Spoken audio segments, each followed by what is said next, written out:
নমস্কার। মন ভালো রাখার ঠিকানায় আপনাদের সকলকে স্বাগত জানাই। আমি ঋতু। আজ আবারও হাজির হয়ে গেছি একটি নতুন গল্প পাঠ নিয়ে। আজ আমি বিভূতিভূষণ বন্দ্যোপাধ্যায়ের কিন্নর দল গল্পগ্রন্থের অন্তর্ভুক্ত বিধু মাস্টার গল্পটি আপনাদের পাঠ করে শোনাব। শুরু করছি আজকের গল্প, বিধু মাস্টার। বিধু মাস্টারের কথা আমি কখনো ভুলতে পারবো না। তার স্মৃতি হয়তো আজীবন আমায় বহন করে বেড়াতে হবে। মাত্র কটা মাস তিনি আমার কাছে এসেছিলেন, তারপর চলে গেলেন। শুধু এই ক্ষণিকের পরিচয় আজ অমর হয়ে রয়েছে। বেশ মনে আছে, সে দিনটা ছিল রবিবার। আমি সকালবেলা কৌমুদি খুলে ধাতুরূপ মুখস্থ করছি, চোখ বন্ধ করে দুলে দুলে। এমন সময় বাইরে কে যেন ডাকলেন, হারানবাবু আছেন? হারানবাবু! আমি জানালা দিয়ে মুখ বার করে প্রশ্ন করলুম, কাকে চায়? এখানে হারানবাবু বলে কি কেউ থাকেন? থাকেন, তিনি আমার কাকা। তাকে একবার ডেকে দাও তো। কি দরকার? তার কি একজন টিউটর চাই? সত্যিই তো, মেজো কাকা আমাদের জন্য একজন টিউটর চাই বলে খবরের কাগজে একটা বিজ্ঞাপন দিয়েছিলেন। কথাটা আমি একেবারে ভুলেই গেছিলুম। বললুম, আপনি বুঝি সেই বিজ্ঞাপন দেখেই এসেছেন? হ্যাঁ। তা ভেতরে এসে বসুন, আমি মেজো কাকাকে ডেকে দিচ্ছি। ছিপছিপে লম্বা কালোপানা লোকটা অত্যন্ত দ্বিধায় অতি সন্তর্পণে আমাদের বৈঠকখানায় প্রবেশ করলেন। আমি বললুম, বসুন আপনি। তিনি ভয়ে ভয়ে যেন একবার আমার দিকে তাকিয়ে একখানা পাশের বেঞ্চে বসলেন। আনাড়ি লোকটাকে দেখে আমায় মাস্টারের প্রতি সকল শ্রদ্ধা তিরোহিত হলো। বললুম, ওই চেয়ারটাই বসুন না। তিনি প্রথমে বললেন, থাক থাক। তারপর একখানা চেয়ারে গিয়ে বসলেন। আমি ফ্যানটা খুলে দিয়ে আস্তে আস্তে ওপরে চলে গেলুম মেজো কাকাকে ডেকে দিতে। মেজো কাকা উঠে এলেন, আমি এলুম তার পিছু পিছু। আর এলো ঝন্টু, মিন্টু, চাঁদু ও রেবা। মেজো কাকা বৈঠকখানায় ঢুকতেই তিনি চেয়ার ছেড়ে উঠে হাত জোড় করে তাকে নমস্কার করলেন। মেজো কাকা বললেন, আপনি তো আজ সকালের কাগজে বিজ্ঞাপন দেখে আসছেন। তিনি বললেন, হ্যাঁ। মেজো কাকা আবার বলতে আরম্ভ করলেন, এই 5টি ছেলে মেয়েকে পড়াতে হবে। রাতে 3 ঘন্টা, মাইনে তো লিখেই দিয়েছি 7 টাকা। কামাই চলবে না। তিনি বললেন, না, কামাই করবই বা কেন? মেজো কাকা বললেন, তা আপনি থাকেন কোথায়? শ্রীনাথ দাস লেনে। আপনার নাম? শ্রী বিধুভূষণ চট্টোপাধ্যায়। কদ্দূর লেখাপড়া আছে? Matric pass. কথাটা শুনে মেজো কাকা ঠোঁট কামড়াতে লাগলেন। টেবিলের ওপর বার কয়েক ডান হাত দিয়ে আঘাত করলেন। তারপর বললেন, আপনি 4th ক্লাসের ছেলেকে পড়াতে পারবেন তো? 4th ক্লাসে পড়ি কেবল আমি। এদের দলের মধ্যে বয়সে সবচেয়ে বড়। আমার বুক গর্বে ফুলে উঠল। আমি বিধু মাস্টারের মুখের দিকে অপলক দৃষ্টিতে তাকিয়ে রইলুম। তিনি বললেন, তার পারবো না কেন?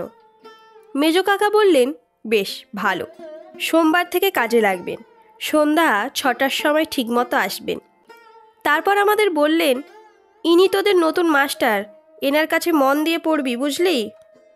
তারপর সোমবার দিন তিনি এলেন ঠিক 6টার সময়। আমাদের সকলের নাম জিজ্ঞেস করলেন। আমাদের বইগুলো উল্টে পাল্টে দেখলেন। বেশিক্ষণ দেখলেন আমার ইংরেজি বইখানা। বললেন, বেশ শক্ত বই পড়ানো হয়তো। তার কথা শুনে আমার কি আনন্দই না হলো। আমি বললুম, আমাদের আবার ইংরেজি, ফিজিক্স, কেমিস্ট্রি পড়ানো হয়। তিনি অবাক হয়ে গেলেন। বললেন, তাই নাকি? আমি তাকে আমাদের সায়েন্স বইখানা এনে দেখালুম।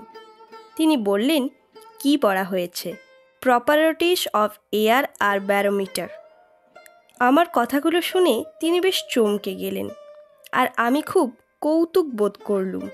তিনি তখন রেবাকে জিজ্ঞেস করলেন, তোমার নাম কি খুকি? রেবা লজ্জায় মুখ নিচু করে রইল। নতুন লোক দেখলে ওর ওই রকম লজ্জা। আমি বললুম, বল না রে, কি নাম? তিনি তখন রেবার পশমের মতো কোমল চুলে হাত বুলিয়ে দিতে লাগলেন। রেবাও অনেক কষ্টে বলল, লেবা। ও উচ্চারণ করতে পারে না। তিনি বললেন, বাহ, বেশ নাম তো তোমার, খাসা নাম তো তোমার। কিন্তু দিন যত বয়ে গেল রেবার লজ্জাও তত কমে যেতে লাগলো। আর বিধু মাস্টারও রেবাকে বেশি ভালোবাসতে লাগলেন। শুধু রেবাকেই না, তিনি আমাদের সবাইকে খুব ভালোবাসতেন। তিনি পড়াতে আসবার পর প্রায়ই একজন ফেরিওয়ালা সুর করে হেঁকে যেত, চাই অবাক জলপান, স্বাধীন ভাজা, ঘুগনি দানা। মাস্টার মশাইও আমাদের প্রায় ওই কিনে খাওয়াতেন।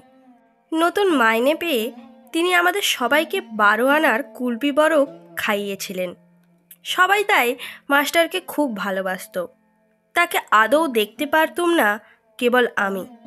কেন তা জানি না, তথাপি আমার অনিচ্ছায় তার অধীনে থাকতে হতো, কারণ মেজো কাকার হুকুম। মেজো কাকাকে আবার সবার চেয়ে ভয় করি, মা বাবার চেয়েও। সুতরাং আমি খুঁজতে লাগলাম মাস্টারের ভুল ত্রুটি, যাতে আমি তার হাত থেকে রেহাই পাই। একদিন আমি জিজ্ঞেস করলুম, মাস্টার মশাই, পাহাড়ের হাইট মাপতে গেলে ব্যারোমিটার কি দরকার লাগে? তিনি বললেন, দরকার লাগে নাকি? কে বলল? স্কুলের মাস্টার। তা হবে। কোথায় লেখা আছে বলো তো? সায়েন্সের বইতে। দেখি সায়েন্সের বই। আমি তার হাতে বইখানা তুলে দিয়ে বললুম, কিছুই বুঝতে পারিনি মাস্টার মশাই। তিনি বইয়ের পাতা খুলতে খুলতে বললেন, বেশ, বুঝিয়ে দিচ্ছি। কিন্তু আমায় বোঝানো দূরের কথা, তিনি নিজেই হয়তো সেই ইংরেজি অংশটার সঠিক অর্থ হৃদয়ঙ্গম করতে পারলেন না। অগত্যা অনেকক্ষণ পরে তর্জমা করে দিলেন। তারপর জিজ্ঞেস করলেন, বুঝতে পেরেছ? আমি বললুম, কিছুই না। তিনি বললেন, আচ্ছা, আমি তোমার বইখানা বাড়ি নিয়ে যাচ্ছি, একবার পড়ে ভালো করে বুঝিয়ে দেব। বইখানা নিয়ে গেলেন সত্যি, সেটা আমায় ফিরিয়েও দিলেন যথাসময়।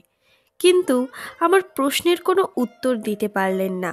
কথাটা কাকাকে বলতে তিনি বললেন, আচ্ছা, কেমন পড়ায় তা আমি দেখছি। পরের দিন থেকে তিনি আমাদের কাছে বসে পড়া শুনতে লাগলেন। মাস্টার মশাইয়ের পড়ানোর তিনি প্রায় ভুল ধরতেন। হয়তো বলতেন, লুসি গ্রের শেষের স্ট্যাঞ্জা দুটো আরও বিশদভাবে বুঝিয়ে দিন। ওই যে ওর over rough and smooth she trips along and never looks behind and sings a solitary song that whistles in the wind. ওর ভাবার্থটাও ভালো করে বুঝিয়ে দেওয়া উচিত। বুঝেছেন কি না? এসব ক্ষেত্রে মাস্টারমশাই কোনো কথা বলতেন না বড় একটা। কাকাকে তিনি বেশ সমীহ করে চলতেন। তিনি বড় একটা বুদ্ধির অঙ্ক কষতে পারতেন না। একদিন কাকার সামনে তিনি একটা অঙ্ক এক্স দিয়ে কষছিলেন। কাকা বললেন, সব গোলমাল হয়ে গেল মাস্টারমশাই। তিনি বললেন, কেন? কাকা বললেন, ও অঙ্ক তো আলজেব্রার প্রসেস অনুযায়ী আপনি করতে পারবেন না। যাই হোক, তিনি কিন্তু কোনো উপায়েও আমায় অঙ্কটা বুঝিয়ে দিতে পারলেন না। তিনি চলে যাবার পর কাকা বললেন, মাস্টার তত সুবিধের নয়। এমন সময়ে বিশ্বকর্মা পুজো এলো। আমরা বললুম, মাস্টারমশাই, আমাদের ঘুড়িলাটাই কিনে দিতে হবে। তিনিও রাজি হলেন, কারণ তিনি সম্প্রতি মাইনে পেয়েছিলেন। তিনি আমাদের সেন্ট জেমস স্কয়ারের দক্ষিণ কোণের একটা মনোহারী দোকান থেকে 1 টাকার প্রায় ঘুড়িলাটাই কিনে দিলেন। কিন্তু আমাদের তিনি যা কিনে দিতেন সে সম্বন্ধে কাউকে কিছু বলা নিষেধ ছিল। এসব লুকিয়ে লুকিয়ে আমাদের কিনে দিতেন। রেবার জন্মদিনে তিনি 3 টাকা দামের একটা কলের রেলগাড়ি কিনে দিয়েছিলেন। বলেছিলেন, কাউকে বলো না যেন ঘুণাক্ষরে। বিশ্বকর্মা পূজার দিন 4 পর একদিন শ্রীনাথ দাস লেনে মাস্টারমশাইয়ের সঙ্গে দেখা। আমি নমস্কার করলুম। তিনি বললেন, এই যে পিন্টু যে, কোথায় চলেছ? আমি বললুম, আপনি কোথায় থাকেন মাস্টারমশাই? তিনি বললেন, এইখানেই। চলুন না দেখে আসি। কি জানি কেন মাস্টারমশাইয়ের বাড়ি দেখবার জন্যে আমি অত্যন্ত উতলা হলুম। তিনি দ্বিধায় আমায় নিয়ে গেলেন তার অপূর্ব গৃহে। টিনের চাল দেওয়া একখানা মেটে বাড়ির দোতলায় একখানা ছোট্ট ঘরে থাকেন। সরু ভাঙা সিঁড়ি দিয়ে ওপরে উঠতে ভয় করে। ফালি বারান্দাটা মানুষের ভারে সামান্য কাঁপে। আস্তে আস্তে তার পিছু পিছু তার ঘরের দিকে গেলুম। তিনি গিয়ে তার ঘরের তালা খুললেন। অপরিষ্কার ও অপরিসর ঘর। দেওয়ালে কতকগুলো ক্যালেন্ডার টাঙানো। একপাশে একখানা বিবেকানন্দের ছবি। মেঝের ওপর একটা খাটিয়া পাতা, তার ওপর একটা কালো ও তেল চিটচিটে বালিশ। মাস্টারমশাই আমায় বসিয়ে আসছি বলে কোথায় চলে গেলেন সহসা, আর আমি তার ঘরখানা ঘুরে ঘুরে দেখতে লাগলুম। বড় দুঃখ হলো তার দারিদ্র্যক্লিষ্ট অবস্থা দেখে। ঘরের মধ্যে আর একখানা কাপড়ও নেই, যদিও বা একখানা আছে তাও শতছিন্ন ও অত্যন্ত কালো। একটি জামা ও একখানি মাত্র কাপড়ে তাকে দিন কাটাতে হয়। আমার বড় অনুকম্পা জাগলো তার প্রতি। তাকে যে আমি এত ঘৃণা করতুম তা একেবারে বিস্মৃত হলো। হঠাৎ যেন আমি একেবারে বদলে গেলুম। এমন সময়ে মাস্টারমশাই এক ঠোঙা খাবার নিয়ে ঘরে ঢুকলেন। আমি ব্যথিত সুরে বললুম, ওসব আবার কেন মাস্টারমশাই? তিনি আমার কথা শুনে একটু যেন আশ্চর্যান্বিত হলেন। আমতা আমতা করতে লাগলেন। না না, এ আর এমন কি? আমি বুঝলুম যে তার শ্রমের পারিশ্রমিকটা এমন করে অপচয় করা তার শরীরের বিন্দু বিন্দু রক্ত গ্রহণ করার সামিল। আমি তীব্র প্রতিবাদ করলুম, না, এ কখনোই হবে না। আমার দৃঢ় প্রতিজ্ঞা দেখে তার মুখের চির প্রফুল্ল হাসি অকস্মাৎ যেন মিলিয়ে গেল। তিনি মুখ চুন করে বললেন, এ কি বলছো পিন্টু? আর সাহস হলো না কিছু বলতে। যাই হোক, বাড়ি ফেরার পথে সেদিনই আমি প্রতিজ্ঞা করলুম যে মাস্টারমশাই যাতে আমাদের জন্যে তার মাইনে থেকে কিছু খরচ না করেন তার ব্যবস্থা করতে হবে। হাজার হোক, বেচারা ওই কটি টাকা সম্বল করে কলকাতায় বাস করছেন। কিন্তু আমার প্রতিজ্ঞা মতো কাজ করবার আগেই একটা বিশ্রী ঘটনা ঘটে গেল। মেজো কাকা একদিন আমার ট্রান্সলেশনের খাতাখানা দেখতে দেখতে মাস্টারমশাইকে বললেন, এসব কি পড়াচ্ছেন মাস্টারমশাই? ইংরেজি আপনি দেখছি কিছুই জানেন না। I live in a boarding সেন্টেন্সটার মধ্যে ইন কি এমন অপরাধ করেছে যে ওকে তুলে আপনি অ্যাড বসিয়ে দিলেন? আসলে ওর ভুল কোথায় তা তো দেখতে পেলেন না। আর every wash and every tree was in a bird সেন্টেন্সটার ওয়াজ কেটে ওয়্যার করলেন কোন গ্রামার অনুযায়ী? আপনি 4th ক্লাসের ছেলে পড়াবেন কেমন করে? মাস্টার লজ্জায় মুখ নিচু করে রইলেন, আর আমি ভাবতে লাগলুম ভাবি বিপদের কথা। মেজো কাকা বললেন, তাই বলি, ছেলেরা এত খারাপ হয়ে যাচ্ছে কেন? পিন্টু, তোর হাফ ইয়ারলি প্রোগ্রেস রিপোর্টটা নিয়ে আয় তো। আমি ভয়ে ভয়ে আমার প্রোগ্রেস রিপোর্টটা নিয়ে এলুম। মেজো কাকা বললেন, দেখুন কি বিশ্রী রেজাল্ট। ইংরেজিতে তো ফেল, আর সবে রগ ঘেঁষিয়ে পাশ করেছে। এরপর আর আপনাকে রাখতে আমি সাহস করি না, তাহলে ওদের পায়ে কুড়ুল মারা হয়। আমরা অন্য মাস্টার দেখব। আপনার বাকি মাইনেটা 2 তারিখে নিয়ে যাবেন। মেজো কাকার কথায় মাস্টারমশাই একটি প্রতিবাদ পর্যন্ত করলেন না। নীরবে নিঃশব্দ পদক্ষেপে প্রস্থান করলেন। আমি তার মুখের দিকে তাকাতে পারলুম না। এর জন্যে দোষী তো আমি তো মাস্টারমশাইয়ের ভুলগুলো মেজো কাকাকে বলে বলে তার মন একেবারে চটিয়ে রেখেছিলাম। আমি অপরাধীর মতো বসে রইলুম মুখ নিচু করে। আমার গল্প পাঠ আজ এখানেই সমাপ্ত করলাম। আমার গল্প পাঠ যদি আপনাদের ভালো লেগে থাকে তাহলে লাইক, কমেন্ট, সাবস্ক্রাইব করবেন। আজ এখানেই শেষ করলাম। সবাই ভালো থাকবেন।